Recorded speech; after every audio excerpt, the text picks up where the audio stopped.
My dad came here in 1932 from Newnan, Georgia.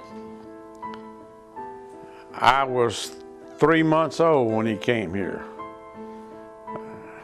Today I am 83 years and 3 months old. He came here because there was very little work in the woolen mill in Newnan at that time. And he came here for work. Been here ever since. It goes back to my grandfather on my dad's side. Working there is what they called a fixer. He's one of the guys that I remember him with his big tool case, bringing it home, taking it back to work. Well, my history goes further back than my memory, because my history started on the day I was born, December the 16th, 1941. 9 days after Pearl Harbor, I was born in a Peerless woolen mill house. My grandpa, he moved to Rossville probably sometime in the early 50s and went to work for the Peerless. And so, you know, that's what brought our family to Rossville, was the Peerless, and it was in the early 50s. And my father, when he got out of school, he went to work for the Peerless, and that would probably been sometime in the early 60s.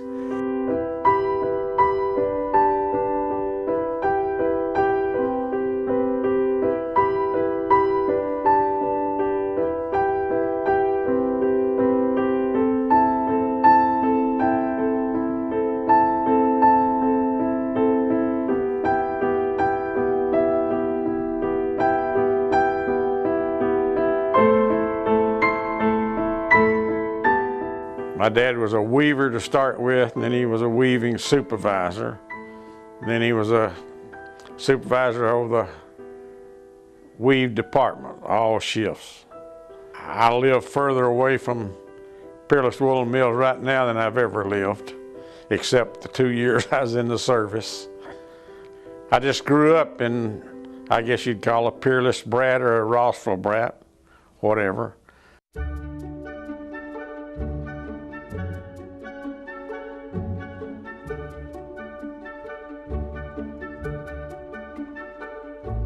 As a child, I do remember going to the Peerless gym for Christmas presents, because all of the mill children got presents. I have the last doll that I got as a Peerless woolen mill child. When you got to be 13, you didn't get to go for Christmas presents anymore.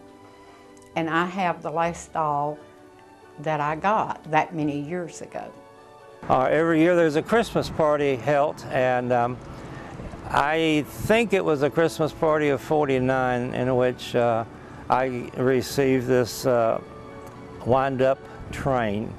It was before the electric train era, and so there wasn't any HO gauge or smaller N gauge stuff. I think this is an O gauge, and it's a wind-up train.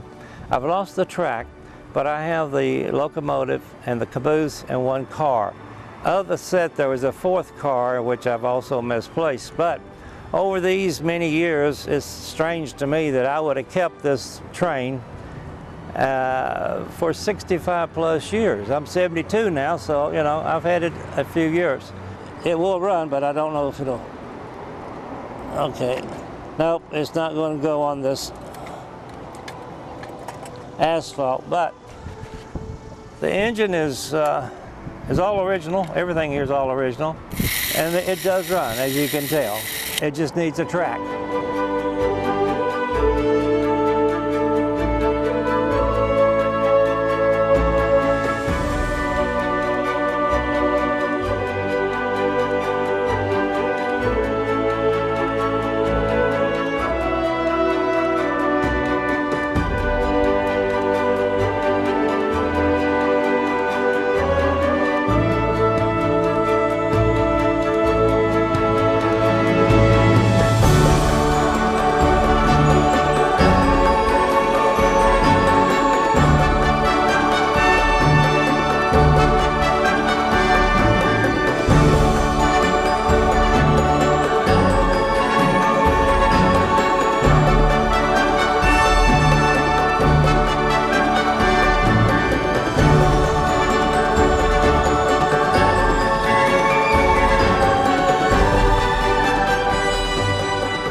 one time we lived on Peachtree Street, and then I went to the first grade at South Rossville. And then we moved into I remember moving into a Peerless house. And I guess we lived in those Peerless houses until Burlington bought Peerless, I think probably around 52 or something like that. And Burlington sold all the houses, and the employees that were living in those houses had the opportunity to buy it if they wanted to. And my mother and dad bought the house they lived in up on Beach Street. Lived there until they passed away. But nearly the whole community was owned by Peerless. They had houses on Peerless Street, Maple Street, Hickory Street, Beach Street, Bryan Street, that they built and rented to the people. I seemed like I have heard people talk about that they rented the houses for like $5 a month or whatever, you know, a very small amount. I was born in a mill house. My daddy was already in the service, and shortly after I was born, he was sent overseas. I don't remember actually seeing my daddy until the fall of '46, which meant I was almost 5 years old. And we were still living in the house. My mother and my grandmother both worked in the mill at the blanket room. And so we were living in that house until my dad came home from the service. And we moved up into the Peerless apartments. And we lived there. I had a brother born. My dad came home in the fall of '46, and my brother was born in May of '47. And then June of '48, my baby brother was born. And he only weighed 2 pounds and 7 ounces. And back then, you know, babies just didn't hardly make it like that. And he was in the hospital for 3 months. And my mother and daddy, the doctor told my mother and daddy the only way they could bring him home from the hospital was if he could be in a bedroom, a separate bedroom. So we moved back down into the house where I was born. My grandmother and granddaddy had moved out of that house, and we moved back down there and lived there for about 4 or 5 years before we moved out into it. At that time, the mill was selling all of their houses and stuff, and so we moved back then. My parents worked at the Peerless Woolen Mill, and I lived in a mill house at 703 Fleegle Avenue, and that house is still standing. I go down there today and look and think, how on earth did we manage with that little 3-room mill house? But my mother was very ingenious in the fact that she took the back porch of that house and turned it into a laundry room and later into a dining room, and we managed to live there to the point of all the high school kids came to my house for hot dogs and things after the football game, because thanks to Mr. Hutcherson, we had the greatest football field in the South, and it was right about 3 blocks from my house. So they'd come after the football games and we'd have wiener roast, and they'd line up and go through my kitchen and back out the back door.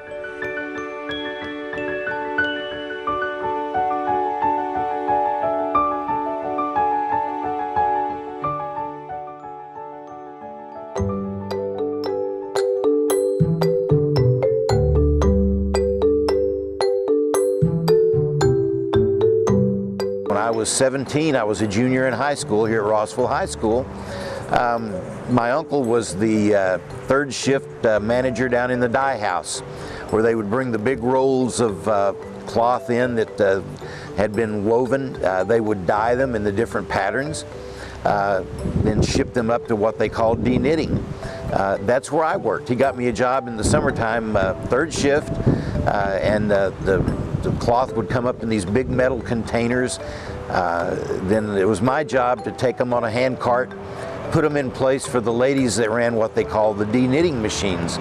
What they did is they would unwind this thread off of these big rolls of cloth and put it on cones. And then those cones would be shipped out, you know, and that's what they would eventually make back into the rugs.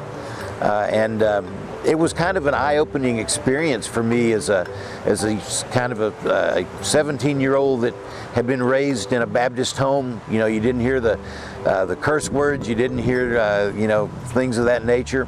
But I got a real quick education. These women, I used to compare this to, I went into the military. These guys could curse worse than a chief petty officer on a Saturday night in town.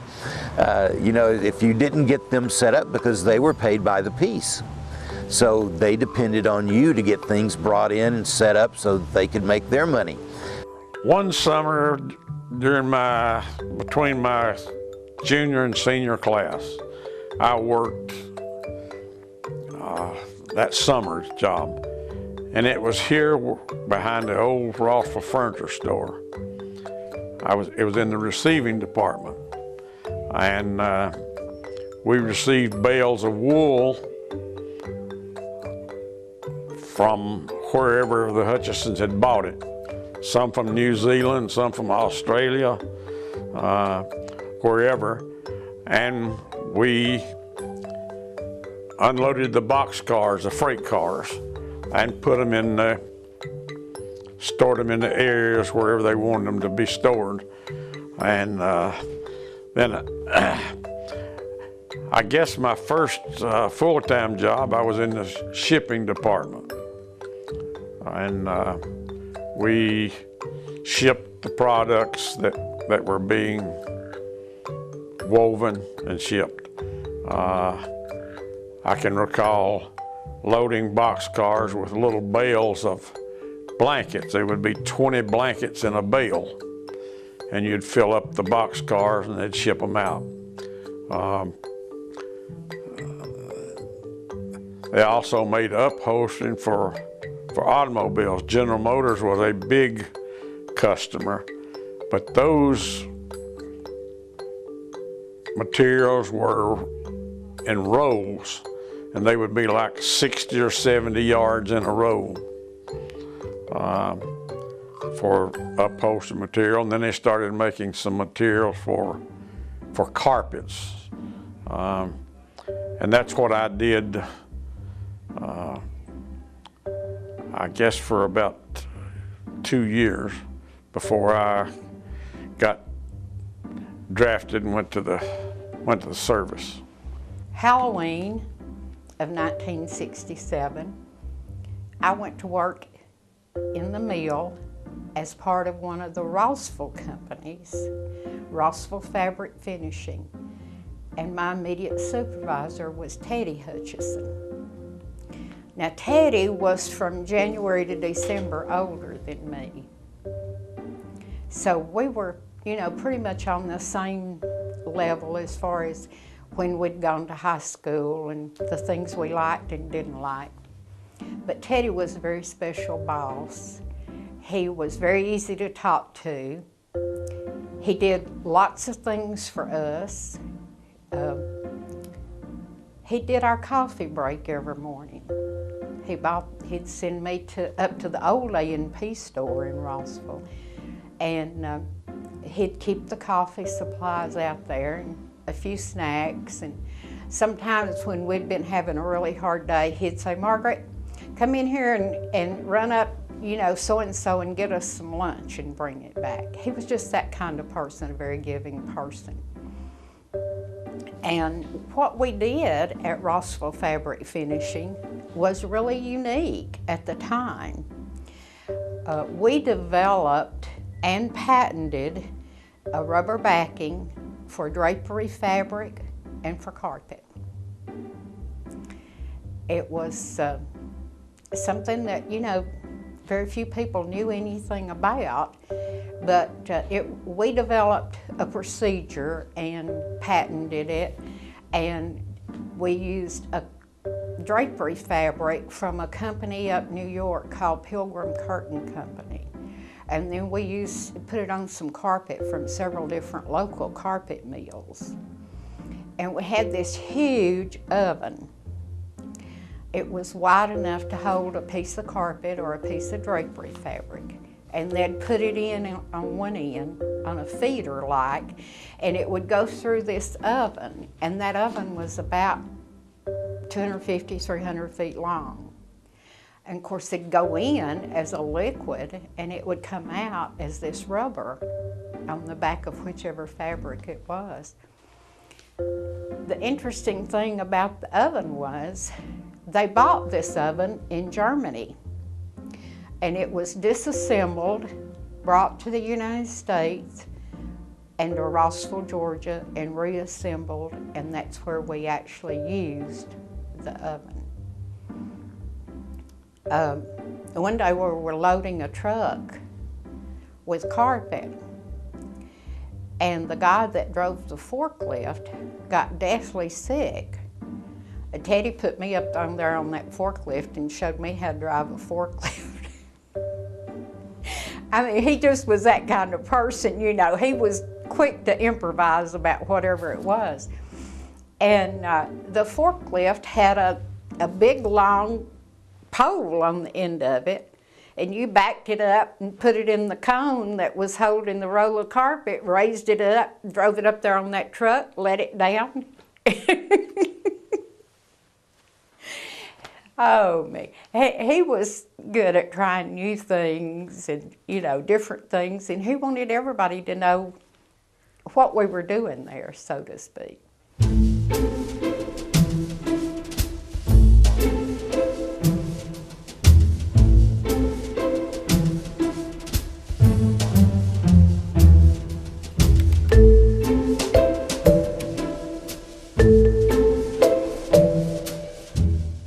It was physical. Those containers would weigh anywhere from 75 to 100 pounds, maybe 200, 250 pounds at a time, depending on the cloth that they were weaving, you know, if they were dyeing and sending up.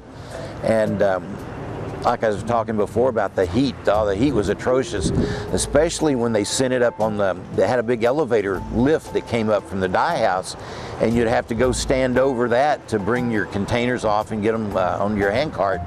And breathing in those chemicals, you know, Lord knows it might have been Agent Orange for all I knew, but I know that it had a very bad odor to it, and it just seemed like permeate your clothes. You would go home at the end of a shift and you just couldn't wait to get a shower and get out of those clothes. But it was physical, it was demanding. It was one where you may have to take that cart from one end of the de-knitting room to the other, which might have been 300 yards at the time, and then weaving it in and around things that were already set up, you know, and then you got the ladies yelling at you, you've got the pressure going on behind it. You got in an 8-hour shift, you got 30 minutes for lunch, no more, no less. You know, and you milked it for everything you could get out of it. I mean, you'd take your lunch. I remember my mom would fix my lunch for me in a little brown paper bag, take it in, and of course you'd take a thermos of coffee, because coffee was your friend. I mean, as a 17-year-old, I was almost addicted to the stuff just to stay awake on these shifts. Well, one of my jobs was every evening before I left, I was supposed to get the coffee pot ready for the next morning. It was a 55-cup coffee pot, and I would put the coffee grounds in it and the water in it before I left in the evening. And then the first person to get to our meal part the next morning, which was about 5:30 or 6 o'clock, they'd plug the coffee up and then it'd be ready for everybody to drink. So one day I was sitting at my desk, and behind me was a glass window that was out into the plant. I could see everything they were doing out there. And I saw Teddy coming up by the machine, and I could tell he was coming in the office, and he come in there and he closed the door to my office, and he sat down in the desk chair across from my desk, and he said, "We've got to talk about this coffee business." I said, "What do you mean, talk about this coffee business?" "Well," he said, "some days it's drinkable. I didn't say good, I just said drinkable. And some days it tastes like, and I said, okay. He said, what's the problem? I said, well, the problem is I don't drink coffee. So I have no idea what I'm doing when I'm out there making coffee. And he said, well, okay, this is what we're gonna do. He said, starting today, he said, you're gonna write down on a tablet the way you make the coffee today. And I'll tell you tomorrow whether or not to use that recipe again. And then we're gonna keep on at this until you get the right recipe. And I said, okay. So this went on for probably a week or week and a half, something like that, you know.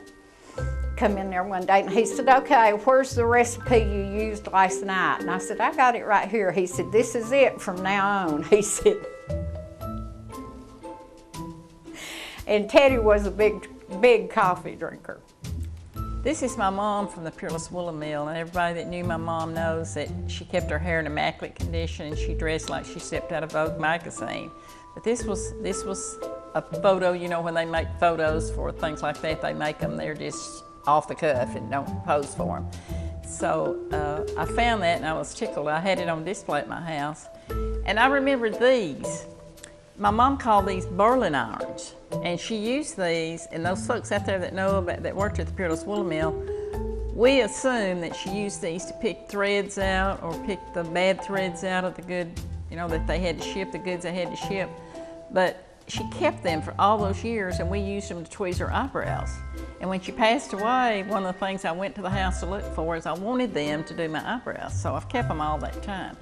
Anyway, my mom and dad worked, I believe, different shifts, and my aunt stayed with me, and she went to business school in the daytime, and they must have worked at night, so she stayed with me, and then they had a lady that came in, a black lady that taught me my ABCs, and she stayed with me some of the other time. But I remember getting under the kitchen table because we were having air raids, and they were still working there. So one day my dad bought that house and he left the Peerless Woolen Mill because he got fired because my dad had a temper. He got into it with his boss, which was a milestone for us at my house because he went in business with some guys from Somerville selling used cars and hauling used cars from the north. And when he did that, he became a very viable businessman and made a lot of money and taught me all the honesty and all the business values that I know.